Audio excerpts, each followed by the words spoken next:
Let's dive in. Junkyard Love Podcast. At what age do we learn how to have better comprehension? Junkyard Love Podcast.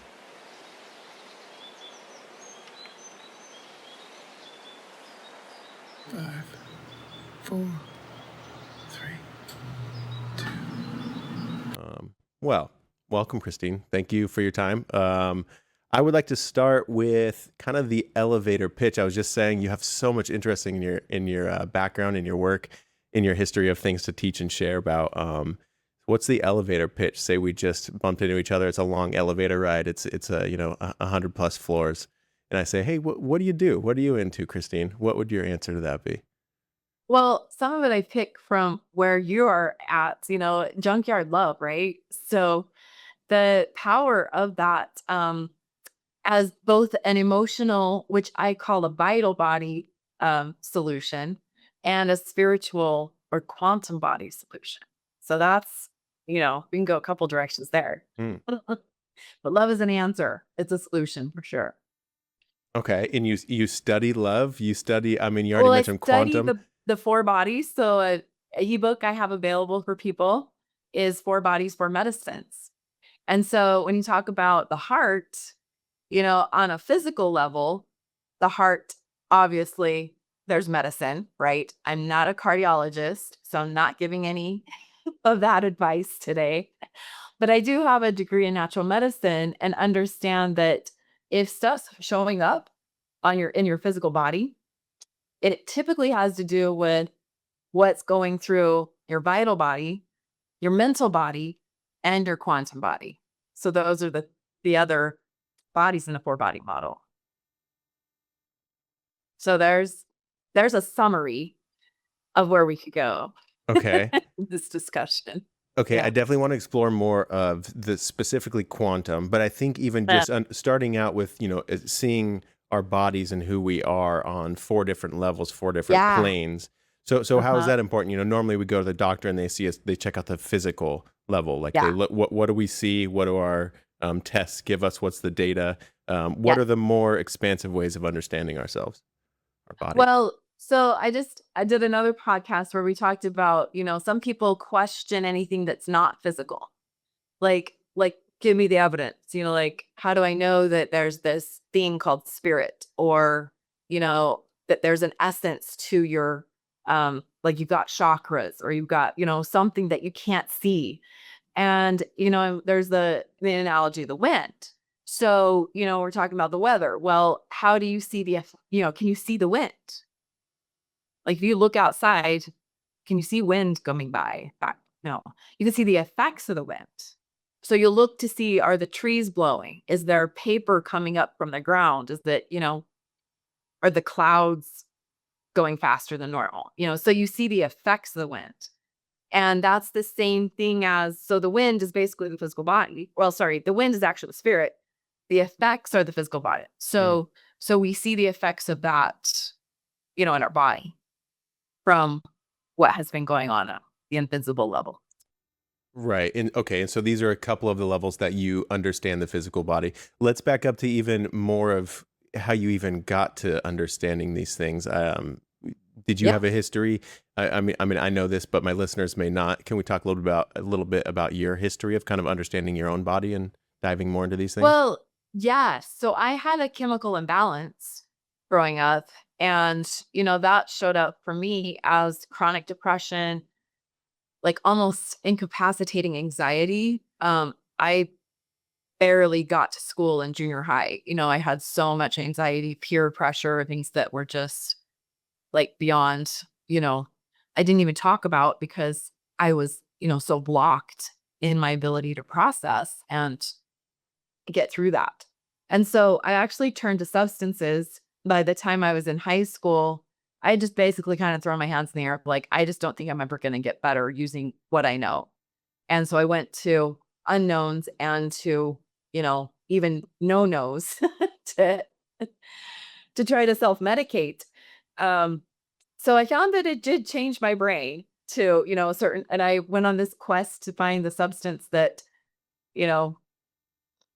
didn't have the impact I was looking for. And for me, that was my first career is substance abuse counseling. And I can tell you how often people are self-medicating without even realizing they're self-medicating. They just want to feel better. They want energy if they're tired. They want to feel happy if if they live in this dense, heavy depression. They're looking to function if anxiety is getting in the way of basic life, So that's typically why people get into something that's physically changing them. So that was my first experience with understanding the physical. And so I wrote the book 10 Ways to Balance Your Brain Chemistry after my whole life was transformed. And I realized that the chemical imbalance didn't all go away, even though the substances were not the solution anymore. I still had chronic depression. I still had anxiety, bouts of anxiety. So I discovered natural ways to resolve it, higher frequency ways to resolve those chemical imbalances. So that's what I talk about in the physical body as, you can alter your physical well-being through a lot of different things. And if you go a natural route, you're more likely to have better, longer term solutions without side effects or other, consequences. Right. Right. So there's the start. Okay, what did you discover in your long path of dealing with substance abuse and helping other people, and obviously even with your own journey, and you continued to keep going and exploring more and learning more about just the human body and the human mind and everything after that. Now that it's been so long between, your years of being just a substance abuse counselor and the things you were doing with that, what would you say that you learned? In big part about that time. That's where I started, so like if you break down the chemistry, and let's talk about endorphins because your show is about love. So it's tricky to look at how to correct endorphins. So serotonin is one that we talk about a lot more. So we understand, serotonin is a physical condition, it's a chemical, it gives you a sense of well-being. And you can get serotonin from your food, your diet. So carbs, when people get into comfort foods, there's a book called Potatoes, Not Prozac. That says a lot in the title, right? So I studied that. That was one of the first kind of primers that was a launch pad for 10 ways. And so I was figuring out like what I'm eating matters.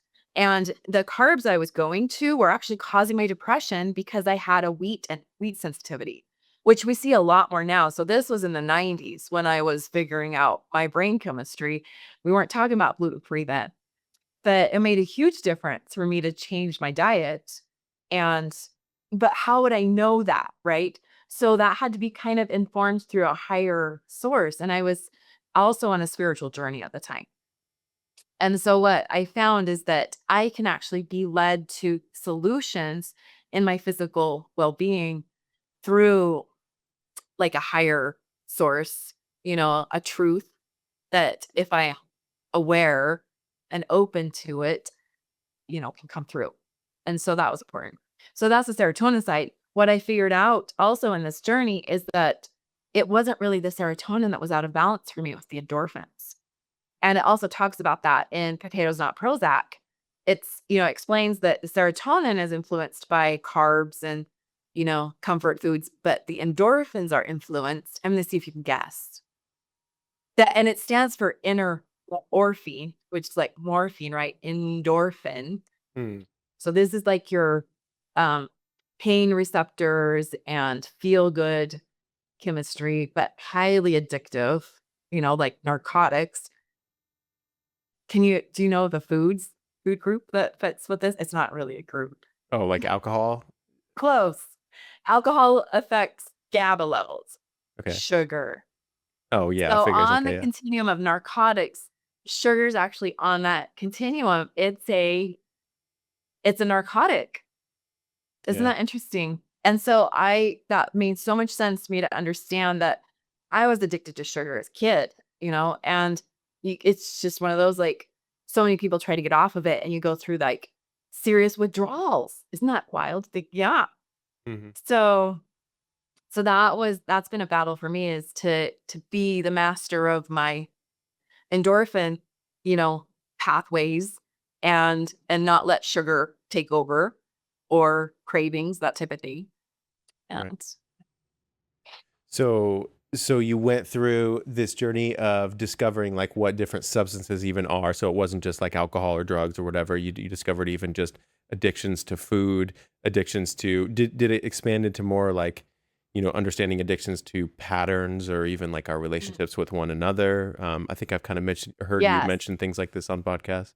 Yeah. So there's two areas I think are important to look at here. So one is dopamine is a very different chemical than endorphins, and they're both highly addictive. So dopamine is more charged. It's like when I was going through some phases, so my drug of choice was cocaine. So cocaine definitely fits in that dopamine category, because it's like it numbs and creates that like you can't sustain dopamine, like you can't be high at that level all the time. It will actually turn into psychosis if you try. Yeah. And, but those charges, those big bursts are so, like we go after them, some of us, right? Gambling is one of those that will, obviously you can't be gambling all the time, right? That will be a problem. So that's tricky. But it helped me to understand I was bipolar. So there was a diagnosis I got at one point in there that was for bipolar disorder. And I had to become the master of my dopamine as well, because I Mm. realized if I come up, I will go down. And the trick was not to try to change it and stay up. The trick was to realize when I was down, there was some work to do. There was some healing to Mm. do, and to not just try to get back up, but allow myself to find that natural middle path, so to speak, in living. So that was a big lesson in life. But the other one is with that endorphins. That's where the love addict comes in. Mm.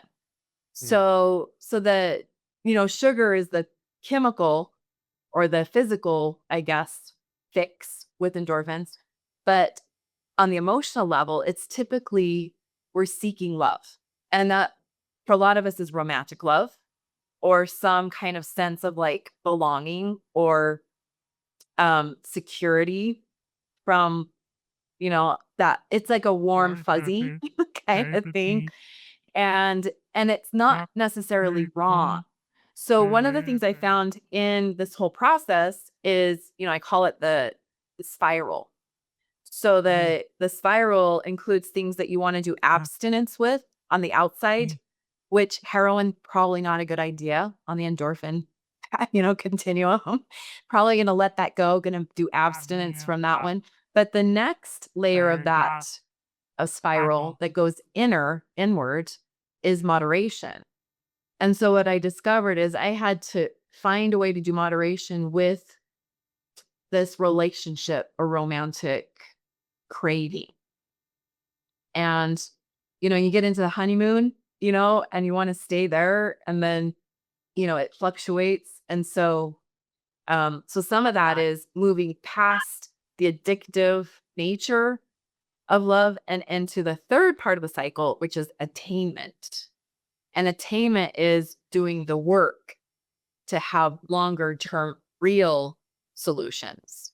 And so in a relationship, right, it's not just, oh, we love the honeymoon and then it gets hard. And so do we stay or do we go? So with the attainment part, that's, it closes that gap, that inner hole, which is really what we're trying to fill, to a solution that's more solid, like a deeper love, a more complete type of sense of self. Could be self-love, right? So you start getting into that center with that. So what are with these cycles, with these 4 steps, what are we trying to complete with these cycles ideally? Like, what is it that we're trying to get? Isn't that a good question? Yes. So it is a healing, an inner healing. And so I actually developed this spiral model when I was working in a jail. So Mm. I took my recovery and, started creating a curriculum with it, with these concepts as a substance abuse counselor. And I was teaching this, I was creating this actually as I was working with inmates. And I had some of them tell me that, they had even done this attainment thing. Like they talked to me about like, we did 12 years, sober, doing the AA thing. And, some of the attainment things are, self-help programs or religious commitments or health and wellness commitments, things that are like, oh, you're probably not going to get addicted to going to the gym, but you want to attain something through that, or education, you go get a degree, and they were doing all these things right, and they still relapsed. And so I took it as like, this is a challenge. Like I had actually 20 years clean by the time I was teaching this. So I felt pretty stable, but there were areas of my life, like relationships, that I had not figured out. Like I kept getting into unhealthy relationships. So I knew that if I were to if I were to figure this out, that was the challenge, right? So I'd gone through the attainment model myself. And I remember there was a night I left the jail and my boyfriend broke up with me as I was driving home. It was a Friday night, like going home alone on a Friday night. Right? So what's interesting is I was on this spiritual journey. I was studying Kabbalah, and it happened to be the moment of Yom Kippur. So Yom Kippur in the Jewish tradition, starts at sundown, and it's a 24 hours. They call it the Day of Atonement. And if you look at that word atonement, it's at-one-ment.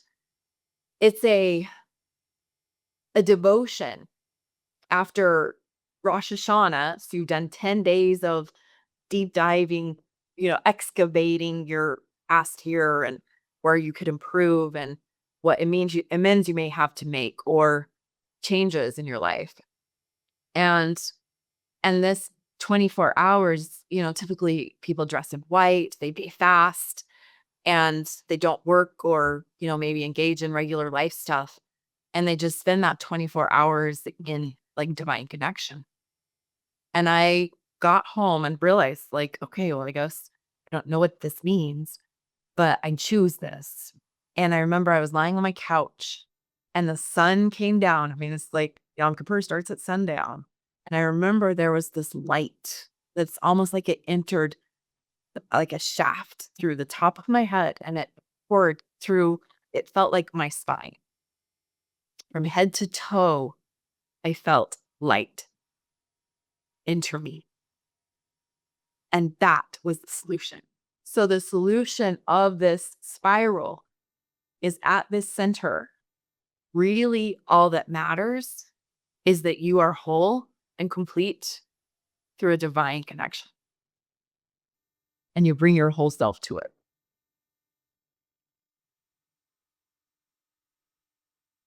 Wow. Yeah.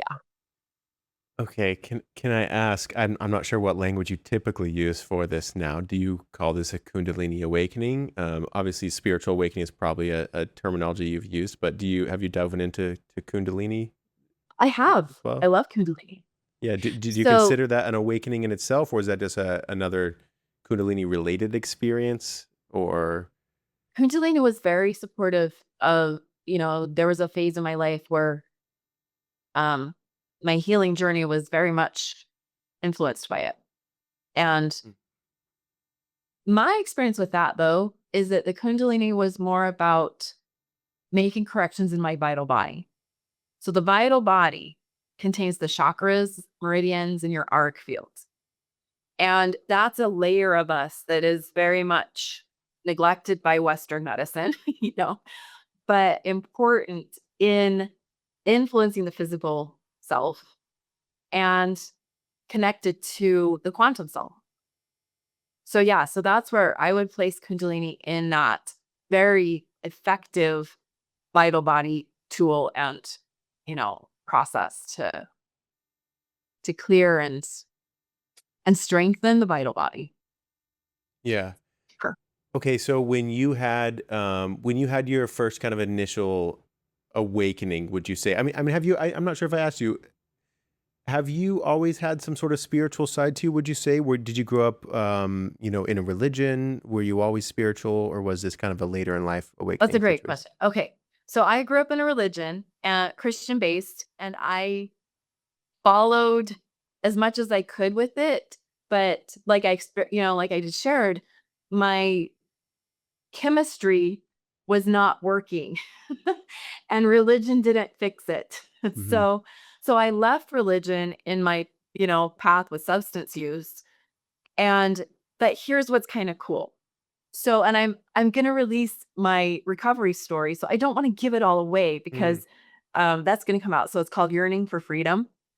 And so in my early, late teens and early young adult life, I just wanted freedom from the guilt, because that is one of the things that happens with someone who's, got a religious influence and, is fighting against it or steering away from it. And so I wanted freedom from guilt, but I also wanted freedom from pain and suffering.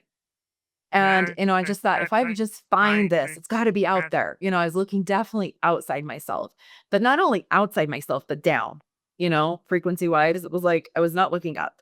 Right. And so I found cocaine. It was a great solution for a few months. And then it started taking a toll on me. I would say, and there was a moment when you talk about spiritual things, I think it's important to look at the dark as well as the light. So there was a moment when I had used this drug for, several, like 8 months or so, and still could kind of take it, leave it, it's like I could still do life and then wait for the weekend or whatever. But there was a night I remember very specifically where I was, with a couple people and we were using, and a friend came to the door. So this friend had been bubbly, energetic. She did not have depression like I dealt with until we opened the door that night. And her whole demeanor was different. Her vibration was different. And even then I could sense like what happened, and she'd come back from a funeral from a friend of hers who had overdosed. And she just couldn't shake it. And was it an it? Because she came over and joined the party. And I remember that like almost in an instant, I'd gone from the freedom I had with this drug to being controlled by it. Mm. So theoretically, and this is just me from, a perspective looking back at that, I believe that the person who overdosed came with her and walked through the door. Okay. So this entity, if you want to go earthbound essence, like attached to me. And so it was like, after that point in time, I couldn't say no. I didn't have like power over what was going on. I started losing weight. I started experiencing all the, late stage consequences of my use. So that's my theory. People may or may not, get that. There's actually a book that came out that would coincide with this called Return from Tomorrow. Richie is the name of the first or last name of the author. And he talks about his near-death experience where he was moving in and out. You hear about people who have, who are on the operating table or whatever, but they're also experiencing other things in Right. spirit form. And he stepped into a bar and watched as people were sitting around the bar, but there were also earthbounds sitting around the bar with them, waiting for them to drink to a certain point. And then it was like they kind of unzipped them and entered to vicariously continue, to have that Yeah.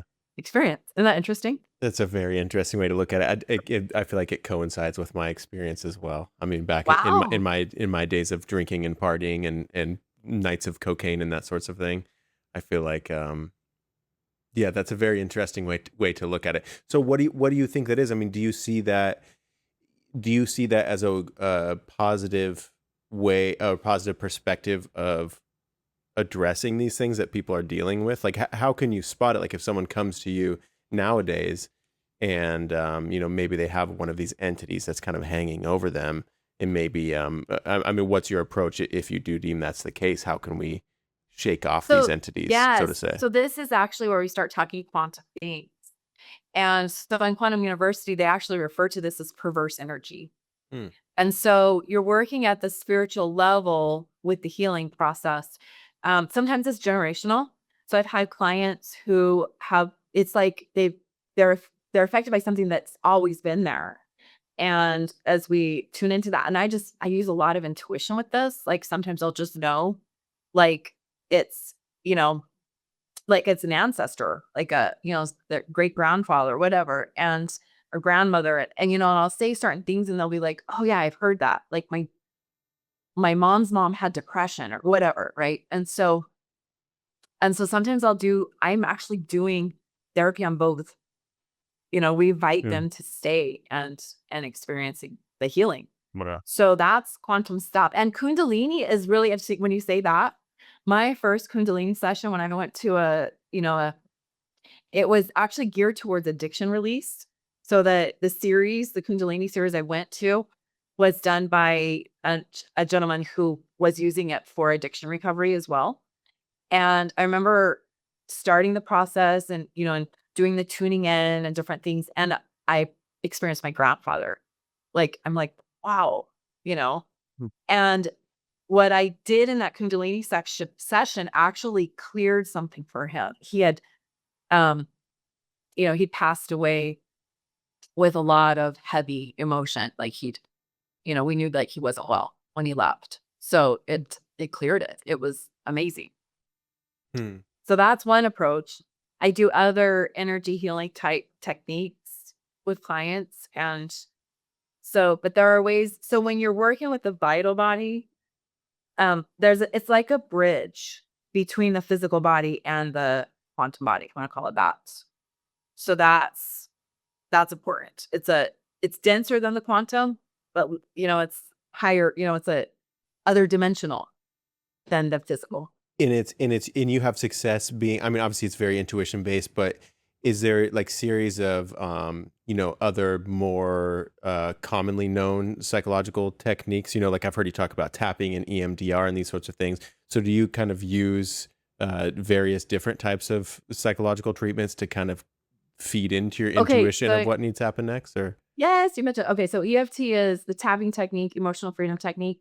I started training in that in 2002, 2003. So it was when Gary Craig was actually doing his program.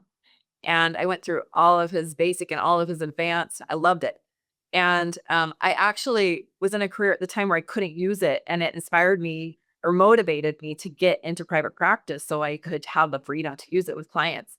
So as I was using that, I started developing very unique kind of adaptations with it enough. And then with my training with Quantum University, I brought in a whole, like accessing the 0 point field and doing things to clear at the quantum level. So it became 0 Point Meridian is what, it now is called ZPM. And so, yes, I've absolutely used that. So like in the case where I described, a woman comes to my office and figure out that she's like carrying something that's not even just hers. When we're doing it's ZPM that I will actually do with the client and even that other, you know, being that may be influenced because it can actually count crossover, especially when there's like a generational connection. Mm. I find that it could clear at multi-level clearing. And I do have used that in place of EMDR. I did get certified in EMDR, but the research I've done, this ZPM is actually twice as effective in relieving physical, emotional, and on the 4 bodies, twice as effective as EMDR in a session. Mm. So Wow. yeah, it's good stuff. That's awesome. Okay, I want to add just one more time back on this like entities thing, where I think it's always a very interesting thing to explore kind of what thoughts are not my own, what are kind of old patterns that like are ways of thinking that don't serve me, what is my intuition versus what is maybe a negative thought pattern or a negative entity or something that's not me, and that's, I don't necessarily have to solve or, get in the ring and the boxing gloves with necessarily, but I can kind of treat it as separate than me. Can you help me like explore, anybody listening, how do we delineate these things? How do we separate like what's us and our Perfect. We're intuition? stepping right into the mental body. Yeah. So the mental body, this is so interesting. And I hope people will grab the Four Bodies, Four Medicines ebook to really explore this too. But the example I use in there is, it's like we're trying to, if we try to use the mind to correct the mind, we can get just a lot of chaos going on, right? And so it's actually trying to go back and forth between positive thinking, negative thinking. It's like, oh, there I am doing negative thinking. And then the judge comes in. It's like, you shouldn't be negative thinking. So we have that voice. We're like, oh, you better be positive thinking. And we have that voice. Just a lot of chaos, right? So the solution I found for that is it goes back to zero. So it's actually neutrality. So neutrality has the option of not charging your thoughts with anything. So I like playing the neutral game. Do you want to play the neutral game with me? Let's go. Okay. So the neutral game is a way to bring the mind to the present moment and with zero emotion, just neutral state, present moment. So if I'm playing the game in my setting right here, I'm going to say, okay, there is a clock in front of me. I can give the time. I can look around and see there's 4 frames on my wall. My chair is black. And then I can go into kind of some like auditory senses. So I hear some white noise. And I might see something out the window. But it's like you're bringing yourself back to, oh, I can feel. So if I put my toes on the ground, I can feel my chair protector, I can feel the texture of my chair.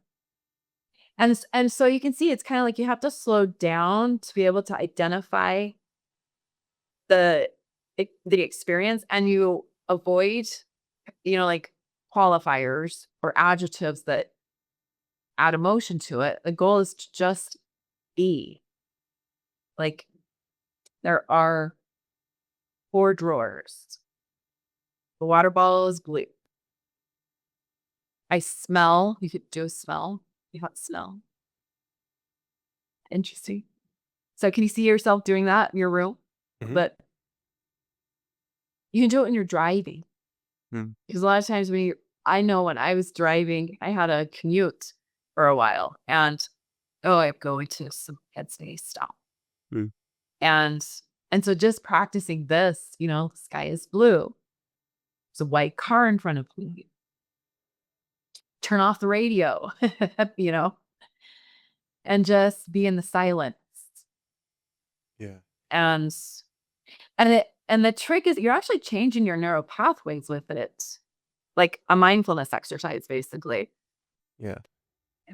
Yeah, I think it helps people really kind of notice, because when you really kind of start to stack on a few of these different sense techniques, you actually do realize that you've been smelling this whole time, but you didn't really notice.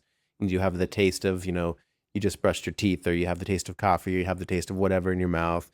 And then, like you said, you're pointing at things, or you're naming things and either saying them out loud or at least just identifying them. I think what happens is a lot of people suddenly kind of are pulled out of they're pulled out of their thought loops. They didn't realize so much that they had just been in this world of only thinking. And it's funny because thinking is a sense. We know that, and it's called a sense, just like smelling and just like seeing and whatever. But I think we give it so much, we give it so much power. It's like the ultimate always thinking sense. It's where we think everything needs to belong. And so we get stuck kind of in thinking, and we end up, to some extent, we kind of ignore the other senses.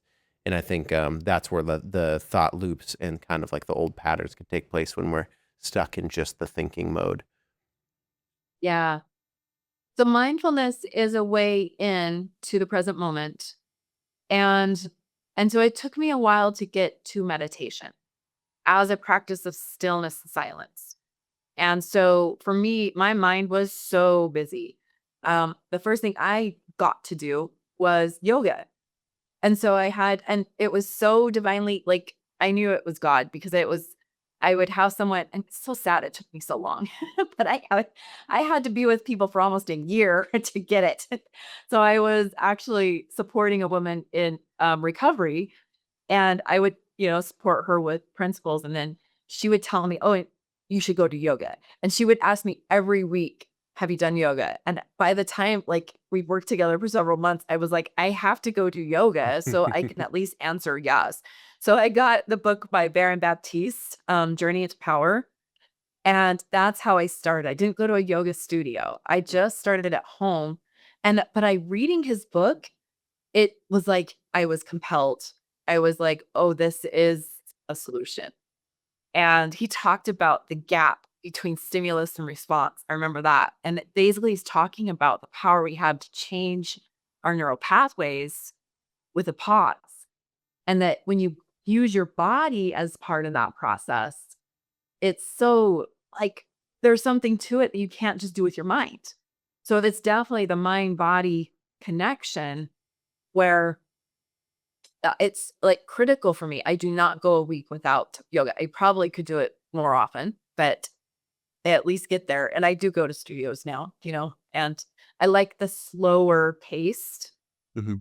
because it creates that gap between stimulus and response. It's like it creates that opportunity for me to be present in the moment to make a different choice Mm. and slow down. And so yeah, yoga is definitely a solution for the mind, without involving the mind, without creating the chaos.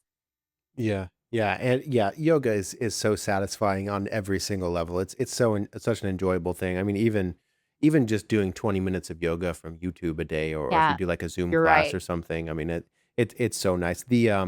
I think that the breath work aspect of yoga as well, like it forces you to breathe in ways that if you weren't doing yoga, you likely probably wouldn't be breathing in those ways.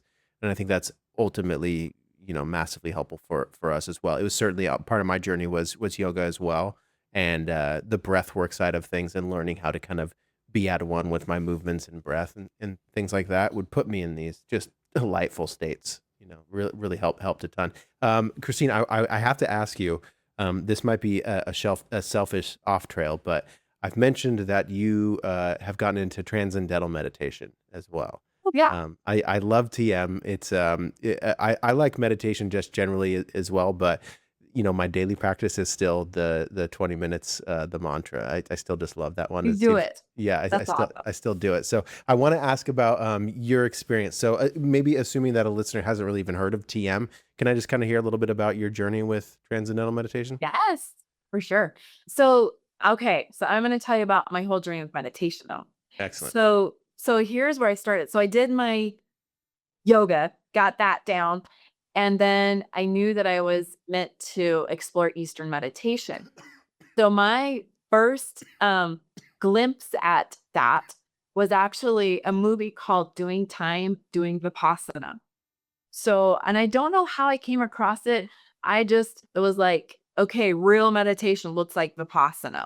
So if you know anything about that, that requires 10 days of silence. And there is a Vipassana retreat, within, a distance from me that I could have done it. But I was like, I don't know how to do that. And so in the movie or the documentary, it shows how Vipassana changed the nature of a prison, one of the worst prisons in the world in India.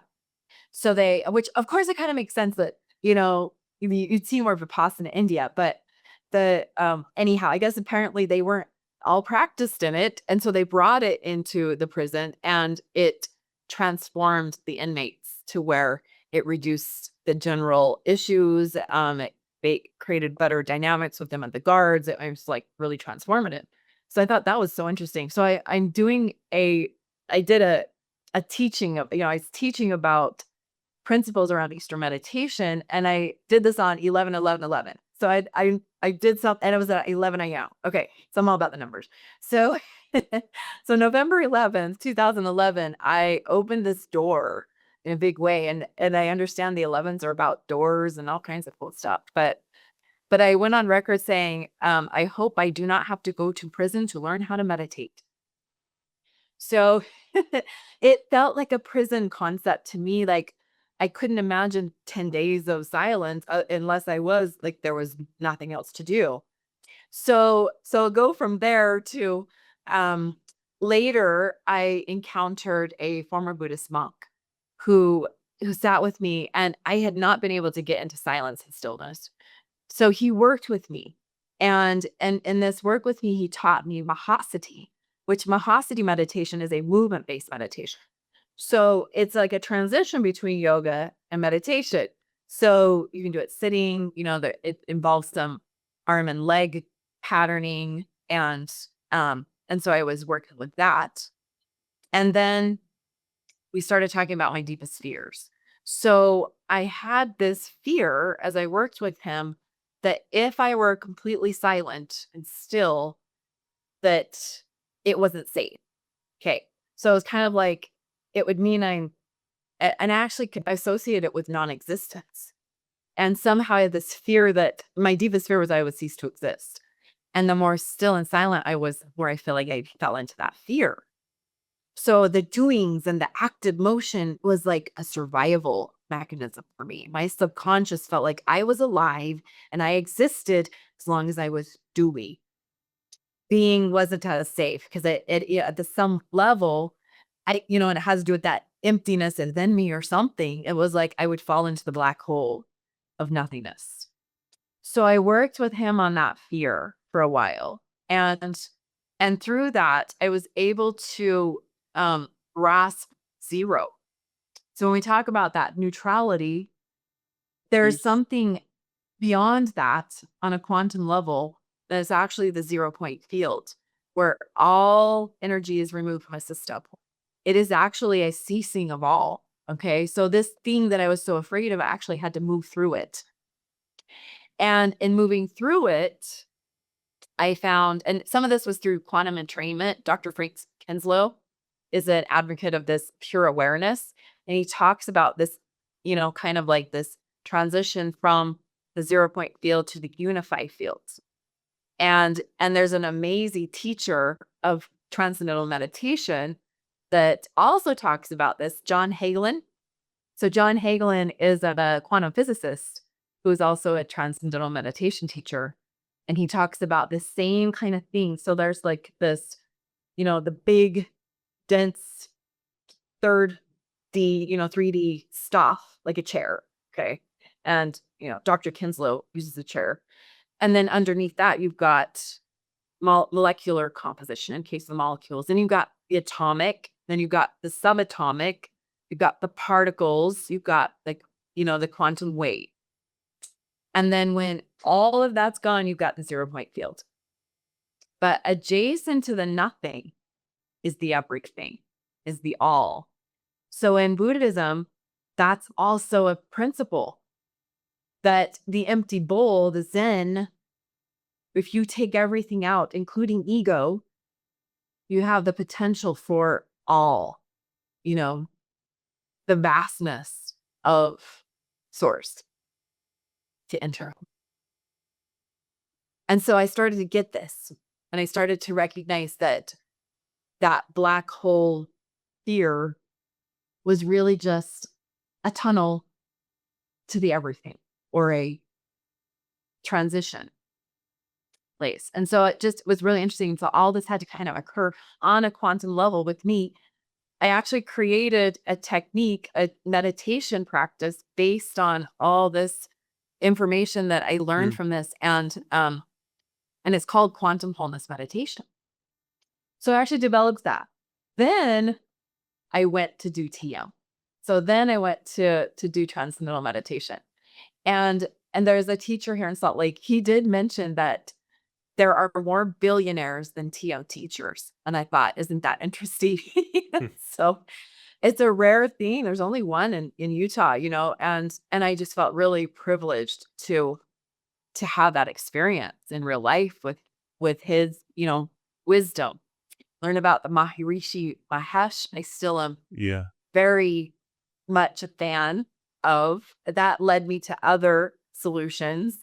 So definitely an important piece of my journey. However, I will share, I stuck with the 20 minutes twice a day for months, I would say, and then went back to quantum wholeness meditation, partly because I do better and more committed to it as a group practice. So I'm one of those people that I'm going to do yoga if I go to yoga class and there's other people in the room and somebody guiding me. I do meditation if I know it's at, Monday at 12:30 and we're studying A Course in Miracles and doing, meditation Right. with intention together. Which is, I mean, that's, like I said, meditation is one of my favorite things too. I always end up talking about it in some form or some way. And I always say the same thing to people is you got to find what makes sense to you at that time in your life. Like whatever's going to get you to meditate it as often as you're going to, lean into that 100%. That's so cool that you had all that experience with meditation before you stumbled into TM as well. TM is, I found that I feel like a lot of the terminology and the things that you say around, like when you talk about quantum and these sorts of things, there's a lot of overlap to certain words that they use in TM and like the Maharishi and like when they talk about like the unified field and cosmic consciousness and stuff. I feel like there's a lot of stuff that I feel like there's a lot of stuff that you say. The Maharishi was a quantum physicist. Did you know that? Yeah. Yes. Yeah. Yeah. That's so cool. He was that whole. I think about that often. I've actually been on a couple of retreats with TM. I really like it. There's a lot of weirdness mixed into it. For sure, there's a lot of stuff that if you're not really into meditation from the outside, I can see there's things that kind of turn people off about it. But there's a lot of gold in there for sure to mine. I mean, there's the conversations I've had with some of these guys who have been meditating for like, they did their twice a day for 50 years. And, talking to them about, quantum physics and consciousness and stuff. It's just so fascinating and cool. There's a lot of, I would hate for any babies to be thrown out with the bathwater when it comes to TM, sure. because it is getting older. The Maharishi is not as big as it was back in the 70s, this whole guru that they followed and stuff. So, but I TM is so found cool. a community on Heavenly Mountain. So that's a location in North Carolina where the Maharishi, I think, had a house or a gathering, a group there. And they still are a very committed community to TM and practices. And so, it was amazing to, connect with this group and learn more about, the principles around it. And, I met someone who had been to Maharishi University and was, just a huge devoted, to that practice and all and things from there. Yeah, there's a lot of coolness to it. There's this guy, have you ever heard of the podcast Buddha at the Gas Pump? Yes. Rick Archer. He used to be a TM teacher. He lives in Fairfield, Iowa still, and so he's not super involved in it, but I listen to his podcast all the time, and he still keeps like TM mentions in his conversations often. So and I love the research that's come from it, the university. And like it's the reason that meditation has the strength in our Western culture. I think that it does. And, especially in, research-based or mindfulness type, MBSR, and is it? Yeah. Mindfulness-based stress reduction. It's kind of the same model as 20 minutes twice a day. And, and so people have adapted, I think, but it has become a huge part of our even academic models that support real solutions, I think, in mental health. So grateful for it. Yeah, I would recommend, if anybody could do the 20 minutes twice a day. There's been periods in my life where I followed 20 minutes twice a day really well. And then now, most days I get my 20 minutes at least once a day. And if I have plenty of time, I get my twice a day. But I think anybody would benefit from that, whether it's a mantra or just mindfulness or whatever meditation works best for them. You might motivate get back to that. Thank you Hey, for give your it a try. input. You don't Yes. you don't forget your mantra. You It's still don't. Yeah. it is this loving thing. I feel like it is this, it's just this personal word that doesn't mean anything to anybody but you, apparently. So it is this thing that throughout the day, if I think of my mantra, I go, that's nice. It is a resting place within to some degree. Yeah. Well, hey, so where I wanted to go with this, Cristine, I think that you would speak elegantly on something that I often bring up on this podcast, and it's identity. I find identity to be a big linchpin to a lot of, what ails us and what heals us in the different versions of us that are trying to bloom on the other side of, what's keeping us down, so to say. So could you, based off of, all the stuff that we've been talking about and, the self and meditation and et cetera, all these things. If I was kind of throwing it out there, let's bridge this into a conversation about identity. What comes up for you? What do you think of? So big. Oh, I know. so No we wrong didn't answer. really talk a lot about the quantum body, but Okay. I think we can tie it into that a little bit. Excellent. So moving from the mental body to quantum body, I think what the core shift or element that allows for the healing to take place is mastery over the ego. So the ego is not really the identity. If we were to use that, it would be a lowercase I. And I don't know if do you have any background with the Course in Miracles? Have you done any? Yeah, it's on the shelf. I know it a little It's bit. on I the shelf. Yeah. Good deal. So that's where I've actually found the most support for my own journey. Hmm. And it's really a deeper dive into understanding identity, I guess you could say with a capital I, or self with a capital S. And so that is the spirit infused self. The quantum self, we could say, would be that higher self that we can trust and lean into, which has more sourced into identity, you could say, with, capital I, because it is in a higher frequency, than we are. And so I think that is something that I've continued to work on. I did, I think, go into the psychology fields because I recognized there were some core issues with me that I did not know how to fix. And, and when I delved into personality disorders, I definitely studied that deeply, trying to understand myself and the flaws and that type of thing. So I've taken that and I've gone somewhere with that. It's interesting. There's not a lot in mental health and psychology to solve personality disorders. And those include things like narcissism. But there's a lot out there about, are you, narcissistic abuse. I just keep seeing that pop up and I'm like, I kind of cringe. It's the with most, it but it's a because- BuzzFeed word these days. Yeah. Yeah, it's fuzzy and it's not solution oriented. So what I find is it pulls up the victim, which is also an identity, right? And so that victim mindset, or it's really an ego structure, is just as big of an issue as narcissism. It's just not talked about as much.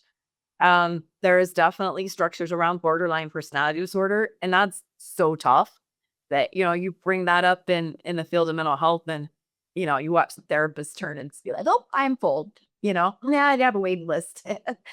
And because there's not really a solution. And the problem is because there's not really a spiritual solution in the mental health field. And so that's what I've discovered is when you go to that quantum, you're solving at a spiritual level. And it's transformative in a way that only source can really solve. So, part of my transformation is I had a spiritual awakening, and that's what woke me up from a drug-induced lifestyle. But it also woke up a true identity. And I started a path of recovery toward that. My daughter and I have a lot of deep talks about my 18-year-old about personality disorders. It's not something that, but I kind of found like she's attracted a lot of friends who already been diagnosed or who, know that their dad's narcissist or, whatever. And I've actually influenced the psychology of, some of this new generation. I got to speak to her psychology class even. and Hmm. talk about this. And, ego structure is something that I think needs to be part of the education even of people, because you're going to run into it. You're going to deal with it. And it doesn't help. And this is one I think she was, coming home to say, Mom, our teachers are saying this about this. And, my friend whose father's a narcissist and hears a teacher say like, oh, well, this is, incurable. And, it's not healthy.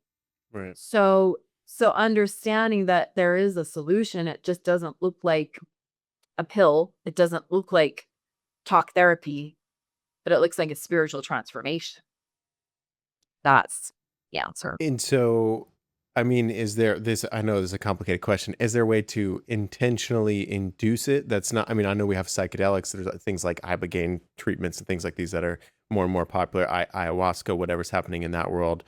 People are having good effects with these. But if people are just, maybe listening and maybe they're noticing, hey, these are things that sound familiar to me. I want to get started on my journey. What is maybe a direction that they can go? I'll have the links to all of your work down below. Of course, they can Yeah. explore more of your work for sure. You have a lot of great stuff on your YouTube channel. Definitely head there.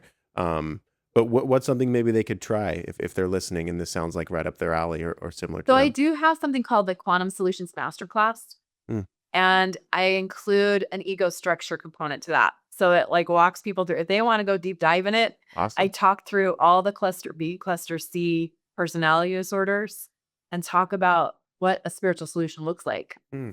And it's amazing for people that are in a field of, mental health, or really, I mean, like my daughter's going into probably psychiatric nursing or something like that. She's looking at, but really she's using it for life. It's like she can now understand like why she has this conflict with this person and how to frame that in a better way.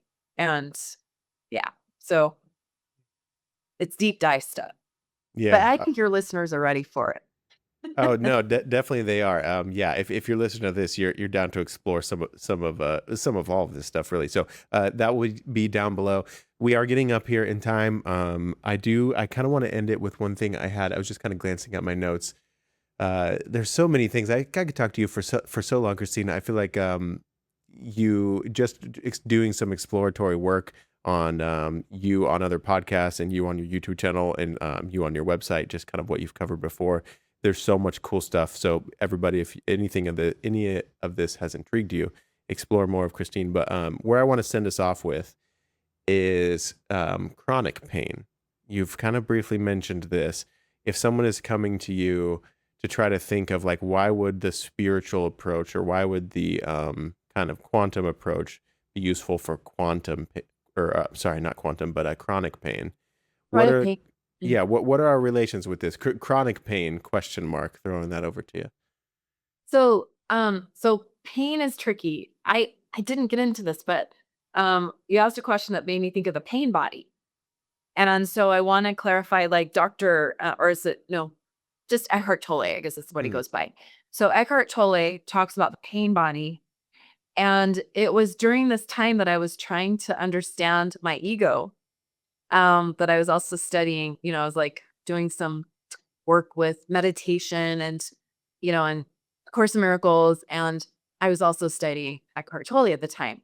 And I started to realize, oh my gosh, this pain body is a separate, call it entity from myself. Mm. I can separate myself from it. And, I actually had some tools at my disposal that helped me do that. So there's, some of it is related to the four bodies. Definitely finding a solution outside of narcotics is a key. And that can be mind over matter. What we learn about mindfulness and powered meditation can be part of that. Being a simple solution would be notice where you're not in pain, not where you are in pain. Tune into, even if it's your hair. Isn't that funny that Mm. I don't know anybody whose hair is in pain? I love that, actually. That's a good one. And it could be the tip of your nose or your earlobe, right? Yeah. So it's just somewhere. I know there's somewhere, even with people with fibromyalgia that are just feeling it all over the body. Their hair doesn't hurt. The tip of their nose probably doesn't hurt, and their earlobe is probably pain-free. So you kind of move around into those pain-free aspects of yourself, and you can meditate on that, or use those as anchors when you're meditating, Mm. and teach yourself where you want your focus to be. Yeah. I think that's genuinely useful. As you were saying that stuff, I was kind of just visualizing it a little bit too, kind of letting my conscious experience going to those places that, Yeah. just like, your hair and whatnot. I think that's actually a useful thing to spend some time meditating on. Go to the places that are not in pain right now. Yeah, that's great. And then love. So back to this, the essence of endorphins, that's really on a quantum level what people are looking for in the endorphin experience is love. And it's a capital LOVE, which can be infused light, and I know there's stories of people that they could have that, like you talk about, that moment of enlightenment, or that, like, awakening moment, and it could just be being wrapped in the arms of love. Mm. Mm. Amen to all that. That's wonderful. I think that's a great place to end it. Thank you so much for your time. I really appreciate this. Thank you so much for exploring this with me and kind of going down some of these pathways that we went down today. I'm sure everybody who is listening is going to come away with something positive from this. Of course, I'll drop down some links below. They'll be able to find you and explore more of your work down below. Anything that you want to mention to sign us off here that maybe is not down below, or a special link that they should go down to below? Well, I'm trying to just get all that good stuff on my website in a way that people can explore it, and so CristineHull.com. If you're listening, it's no H in Cristine, CRISTINEHULL. And I'll try to have all this good stuff for people, easy to find as well. Cool. Love it. Well, thanks one more, everybody. Listen to more Cristine. Check out more of her stuff, read more of her books, and love yourself. Drink some water, stretch if you have not stretched today. I mean, come on, man. You got to get your stretching on, and we will see you next episode. Thanks for tuning in to the Junkyard Love Podcast.